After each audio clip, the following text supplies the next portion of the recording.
ఆంధ్రప్రదేశ్లో చాలా కీలకమైనటువంటి లోక్సభ నియోజకవర్గం గుంటూరు లోక్సభ నియోజకవర్గం. సో గుంటూరు లోక్సభ నియోజకవర్గంలో స్థానికంగా ఉండేటటువంటి పల్స్ ఎలా ఉంది? మూడ్ ఆఫ్ ఆంధ్రలో ఒకసారి చూద్దాం. గుంటూరు లోక్సభ నియోజకవర్గాన్ని కనుక పరిశీలిస్తే ఈసారి వైఎస్ఆర్ కాంగ్రెస్ పార్టీ తరపు నుంచి కిలారి వెంకట రోసయ్య టికెట్ దక్కించుకున్నారు. తెలుగుదేశం పార్టీ అభ్యర్థిగా కూటమి తరపు నుంచి పెమ్మసాని చంద్రశేఖర్ బరిలో నిలిచారు. ఇక్కడ చాలా ఇంట్రెస్టింగ్ ఫ్యాక్టర్ ఏంటంటే పెమ్మసాని చంద్రశేఖర్ ఫస్ట్ టైం ఆయన రాజకీయాల్లో కంటెస్టెంట్గా బరిలోకి దిగారని చెప్పుకోవచ్చు. చాలా విద్యావంతుడు, డాక్టర్, ఎన్ఆర్ఐ, చాలా విద్యావంతుడితో పాటు ఆర్థికంగా కూడా చాలా బలంగా ఉన్నటువంటి నాయకుడు. మరోవైపు కిలారి వెంకట రోసయ్య స్థానికంగా ఉన్నటువంటి వ్యక్తి, రాజకీయాల్లో మాస్ రాజకీయాలు చూసినటువంటి వ్యక్తి. సో ఇక్కడ చాలా ఇంట్రెస్టింగ్ ఫైట్ అయితే కనిపిస్తోంది. అయితే ఒకవైపు జగన్ చరిష్మాతో పాటు వైఎస్ఆర్ కాంగ్రెస్ పార్టీ అమలు చేస్తున్నటువంటి ఆ సంక్షేమ పథకాలని రానున్న రోజుల్లో ఏం చేస్తామంటూ కూడా వైసీపీ ముందుకెళ్తుంటే పెమ్మసాని చంద్రశేఖర్ మాత్రం కేటగిరికల్గా వైఎస్ఆర్ కాంగ్రెస్ పార్టీ యొక్క వైఫల్యాలని ఎండగడుతూ వస్తున్నారు. ముఖ్యంగా ఈ రీసెంట్గా ఆయన లిక్కర్ మీద చేసినటువంటి వ్యాఖ్యలు కావచ్చు, అవన్నీ కూడా చాలా పెద్ద స్థాయిలో వైరల్ అవుతూ వస్తున్నాయి. సో ఓవరాల్గా చూసుకున్నట్లయితే ఇక్కడ టఫ్ ఫైట్ అయితే కనిపిస్తోంది.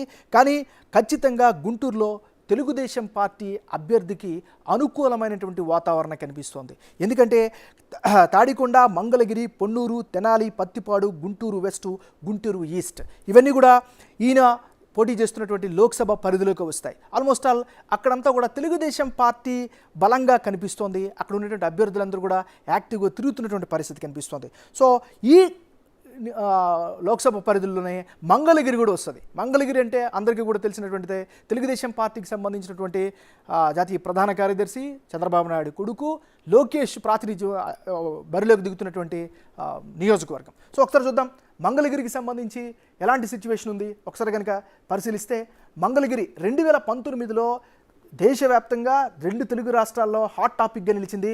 దానికి గల కారణం నారా లోకేష్ 2019లో ఓడిపోవడమే. ఈసారి ఎలాగైనా పోయిన చోటే వెతుక్కోవాలి అనే కాన్సెప్ట్తో ముందుకెళ్తున్నారు నారా లోకేష్. మరోవైపు మురుగుడు లావణ్యకి అనూహ్యంగా టికెట్ ఇచ్చారు జగన్మోహన్ రెడ్డి. ఇక్కడ మంగళగిరిలో బీసీ కమ్యూనిటీ ఎక్కువ, చేనేత కమ్యూనిటీ ఎక్కువ. సో వాళ్ళకి అండగా నిలుస్తామంటూ కూడా గత 3.5-4 సంవత్సరాల నుంచి లోకేష్ కావచ్చు, లోకేష్ కుటుంబం కావచ్చు, అక్కడే అనేకమైనటువంటి కార్యక్రమాలు చేసుకుంటూ వెళ్తున్నటువంటి పరిస్థితి. ఈసారి ఎలాగైనా లోక్సభ మంగళగిరిలో ఖచ్చితంగా గెలిచి తీరాలి అనే లక్ష్యంతో లోకేష్ ముందుకెళ్తున్నటువంటి పరిస్థితి. సో ఇప్పుడున్నటువంటి పరిస్థితుల్లో కనుక గమనిస్తే మంగళగిరిలో తెలుగుదేశం పార్టీ తరపు నుంచి పోటీ చేస్తున్న నారా లోకేష్కే అవకాశాలు ఎక్కువగా కనిపిస్తున్నట్లుగా మూడ్ ఆఫ్ ఆంధ్రాలో తెలుస్తుంది. మరోవైపు గుంటూరు లోక్సభ పరిధిలో మరో కీలకమైనటువంటి నియోజకవర్గం తెనాలి. సో తెనాలిలో కూడా చాలా ఆసక్తికరమైనటువంటి రాజకీయాలు నడుస్తున్నాయి. ఒకసారి తెనాలి అసెంబ్లీ నియోజకవర్గాన్ని కనుక మనం పరిశీలించినట్లయితే తెనాలి నుంచి అన్నాబత్తుని శివకుమార్కి వైఎస్ఆర్ కాంగ్రెస్ పార్టీ టికెట్ ఇచ్చింది.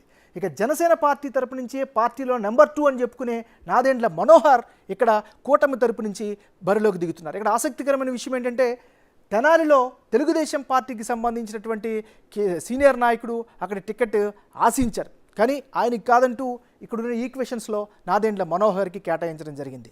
సో అక్కడ ఒక రకమైనటువంటి భిన్నమైనటువంటి రాజకీయ పరిస్థితులు కనిపిస్తున్నాయి. ఏదేమైనప్పటికీ కూడా తెనాలిలో ఒక టఫ్ ఫైట్ అయితే కనిపిస్తుంది. కానీ వైఎస్ఆర్ కాంగ్రెస్ పార్టీకి ఎడ్జు తెనాలిలో కనిపిస్తుంది. కానీ గుంటూరు లోక్సభ పరిధిలోకి చూసినట్లయితే గుంటూరు లోక్సభలో తెలుగుదేశం పార్టీకి అడ్వాంటేజ్ అయ్యే అవకాశాలు ఉన్నట్లుగా మూడ్ ఆఫ్ ఆంధ్రాలో చెప్పుకోవచ్చు.